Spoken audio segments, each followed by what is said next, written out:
chair, I'm crouching on it. Alright, here we go. G'day everyone, my name's Harry Miller, I'm the host of The How To Life, and welcome to the first video on the How to Survive Kapooka series. Now, this series has been made by suggestions and tips and tricks from people who've commented on a previous video I've made, which is linked here. It's on a different channel, but on this one, we're going to be starting with the first ever series on this channel, which will be the How to Survive Kapooka series. Now, this series is a 7-part series. We're going to first kick it off with training and discipline at Kapooka, so you know all the ins and outs of that. And we're going to finish it off with an FAQ session, which I'm going to collaborate with another fellow YouTuber who's done videos like this in the past. He's also Australian. He's also had lots of experience in the military. Now, myself, I'm in the Army Reserve, so the tips I'm about to give you from the full-timers side of this, it's from people who have given me their tips and tricks. I've consulted a whole bunch of people, but here's a list of all the people who've helped out for this video. Now remember, if you have any extra tips, please comment them down below so people who do come along to this video and who do check it out can get a bit of a hand from you from your tips and tricks in the comments below. It always helps people out, it's helped people out in the past, and hopefully we can create a small community where people are giving each other tips and tricks on Kapooka, because let's face it, it's not easy, and you know, the more knowledge you have prepared for it, the better. Now, these videos will be uploaded every Sunday at approximately 7 PM. So before I begin this video, this is a spoiler alert, so if you don't want to know what's going on at Kapooka and you don't want to know the layout of the training, I suggest you click away from this video. Now, I have left some parts out because those parts of training are important to be surprised with, because it's testing your reaction as a soldier, so I'm deliberately not covering those parts because I know those parts should be left secret, I guess you could say, so that you get the full effect of the training from it. So I'm leaving those ones out. But basically, a full-timer's time at Kapooka is approximately 81 days, which is around 12 weeks. For reservists, it's about 5 weeks or 35 days. Now, reservists don't go as long, but we do most of the training that full-timers do, and we leave out a few parts, but I'll cover that later. Okay, so here's the layout. So day one, you'll arrive and be introduced to your staff at Kapooka. Day one's a bit scary. It's a bit daunting when you first arrive there, because you're like, you sort of have an idea what you're in for the next 35 days if you're a Choco, or for the next 81 days if you're an ARA member. You're not a soldier yet, you'll be addressed as recruit from day one, and you'll be addressed as recruit all the way up until you march out, when they'll finally address you as private. You finally get handed those rank slides. Anyway, so you arrive on day one, you arrive by bus. You'll be marched into the headquarters, where you'll go to a small room. They'll introduce you to your staff. You'll be divided up into your sections. You'll be given your platoon number. This is all important information to remember. From that day forward, from that second you step into that building, everything you are told to do, I highly suggest you do it, because if you don't, you'll get reamed and everyone will suffer because of it. Now, the first week of Kapooka is absolute crap. You will hate it. You will hate the reasons you're there. You'll keep thinking to yourself, why on earth did I choose to join the Australian Army? Even Chocos get that thought. I had that thought for the first about 8 days. Like, why am I here? Why did I choose to do this? And you will get those thoughts. You will have those thoughts running through your head. This is the worst day of my life. I hate this. I just want to go home. Why did I come here? Why on earth am I joining the army? The important thing to remember during this time is that the first week is meant to be hell. It's going to be hell the first week. You're just not going to like it. It's a completely huge lifestyle change. It's something it does take time to adjust to. And week one, pretty much if you get through week one, you should be able to get through the next 2 to 3 weeks. And the next 2 to 3 weeks are also pretty crap. But the next 2 to 3 weeks, you'll still have those thoughts in the back of your head. Why did I do this? But remember, get through the first 2 to 3 weeks. You'll be fine. You'll pass the course. You'll have absolutely no worries about it. Now, around week 2 to 3 at Kapooka, you'll start to learn your weapons training. You'll start to learn your basic soldier training. You'll start getting into fitness. You'll have all your equipment that you need for the rest of the course. Around this time, you'll also start your pack marches. Now, a lot of people are worried about pack marches. I am covering those off in a different video, but for now, I'll just say the pack marches are kind of hard. They're not difficult. They're not the worst thing you'll do. They do get pretty tough, but apart from that, you'll be fine. You get walked through it, you get told the proper techniques to do, and the instructors are there to make sure you don't get injured, because obviously if you get injured, you can't complete your training. So the point of the training is not to injure you. The point of your training is to push you to your limits, so you learn where your limits are, so you can push them further back, so you become a better soldier. Now, weeks 4 onwards, you'll start to feel at home at Kapooka. You'll think, well, this is a great place. I still want to leave, but I'm kind of seeing like the whole gist of it. I'm getting used to the training. The routines become second nature. I'll wake up in the morning. I can do everything I need without even thinking about it. And that's what it's meant to be. The point of the training is to make all those things instinctive. So when the time comes that you need to react, you react in the proper way, you react in a completely instinctive way, it's completely second nature, and you do the things the way they're meant to be done. And around weeks 4 and onwards, that's when you start to begin that you really feel like a soldier. You feel like you know why you did this, you know that this is what you want to do. Trust me, if you think that it's not for you, you'll start having those thoughts around week 4, and that thought will plague you the entire time. But what you need to do if you get those thoughts is you need to think, is this really what I want to do? You need to make a list in your head of all the pros and cons of joining the army, not just for yourself, but for the people around you. But around those weeks, you'll also start to do your tests. You'll get into testing, you'll get into lots of theory lessons. Now, theory, do not fall asleep in theory lessons. You'll get room for that too. So from week 4 onwards, you've been doing all your training, you've been learning all the things you need to learn to become a soldier, you've been doing all your weapon training, you've been doing all your tests. So by the time you come around to the final weeks, you're starting to feel like you actually know what's going on, you actually know what to do, which is good. That's the point of the training. Now, there's a few things that happen in the final weeks that I'm not going to talk about, but people who've been to Kapooka know exactly what I'm talking about. And yeah, you'll get surprised with a few things. You'll wake up early and be like, whoa, what's going on here? But I'm not going to talk about that. I just gave you a little bit of a hint, but that's about all I'm going to say. Now, the final week, you'll be doing nothing but march out training. You'll be finalizing anything that you haven't done already. You'll be getting your stuff squared away. And the final week is pretty much, you'll just be learning how to march on parade, how to look on parade. You'll be doing everything to do with the uniforms. It's just march out, march out, march out training. And the purpose of the march out training is to make your march out look good. And speaking of march out, when you do your march out, it will be the proudest moment of your life. That is absolutely no joke. Even for chocos, when you finally march out, it's like, I've actually done something with my life. I'm pretty proud of myself. Now, I joined the reserves straight out of high school. I'm still in the chocos, still am a choco.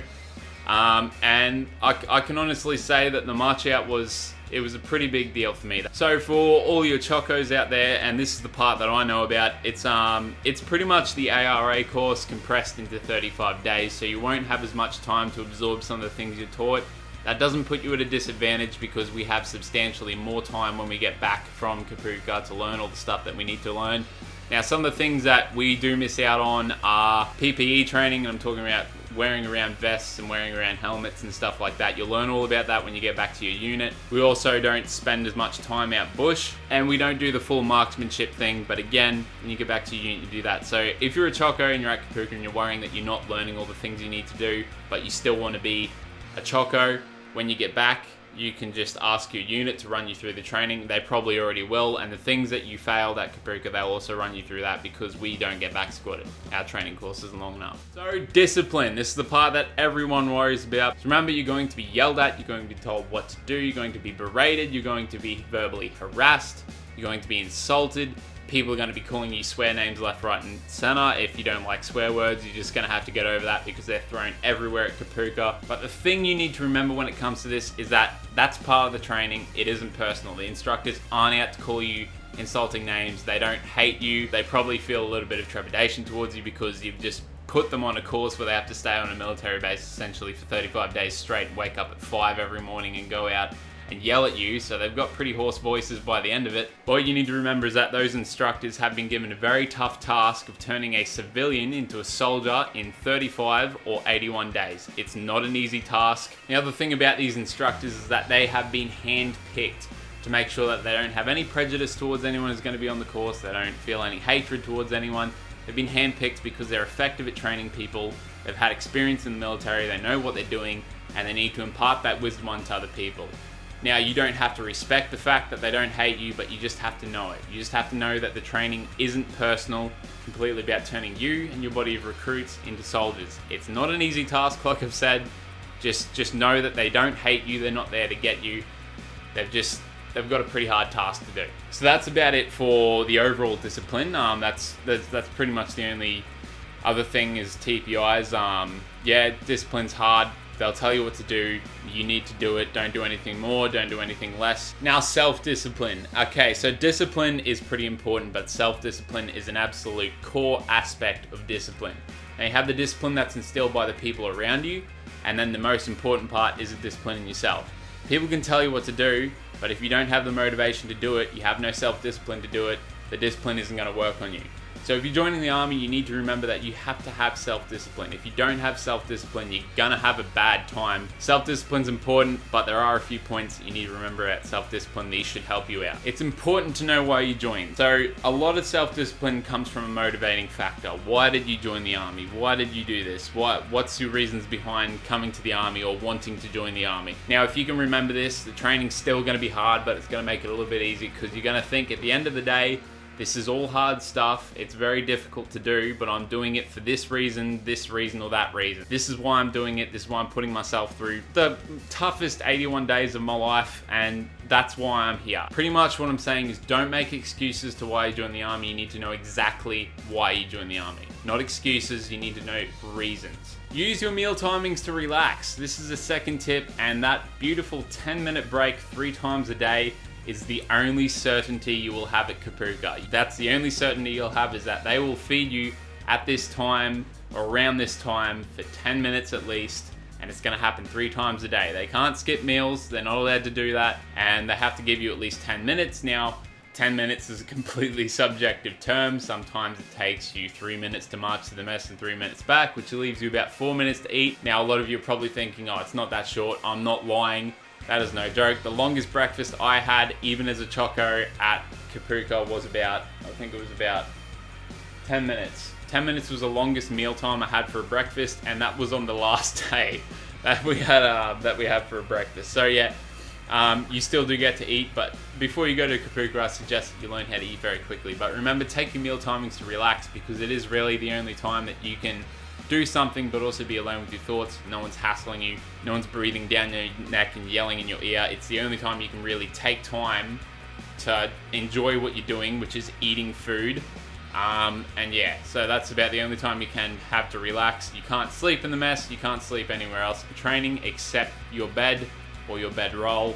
And apart from that, meal timings, use them to relax, look forward to them, because they do happen 3 times a day. They have to happen, and you have to have at least 10 minutes. So about 30 minutes of rest per day, minus the sleep. The sleep's not really rest. Now, another tip for self-discipline: the training is hard for a reason. You need to remember that you are being trained to protect your mates, your country, and yourself in that order. And the training is going to be hard because sometimes to protect your mates, your country, and yourself, you're going to have to kill someone. There may be the possibility that one day you will have to pull the trigger on someone. This all gets told to you at Kapooka, but that's why the training's difficult, because they need to know that when it comes to crunch time, you can crunch. That's why the training's hard. You need to remind yourself when you're in your darkest hour, when you're sitting there like, I hate this, I hate this, I hate this, this is terrible, I want to go home. You need to remind yourself that, wait, I'm being trained to be able to kill if it's necessary, to protect the people around me and to protect my country and to protect myself.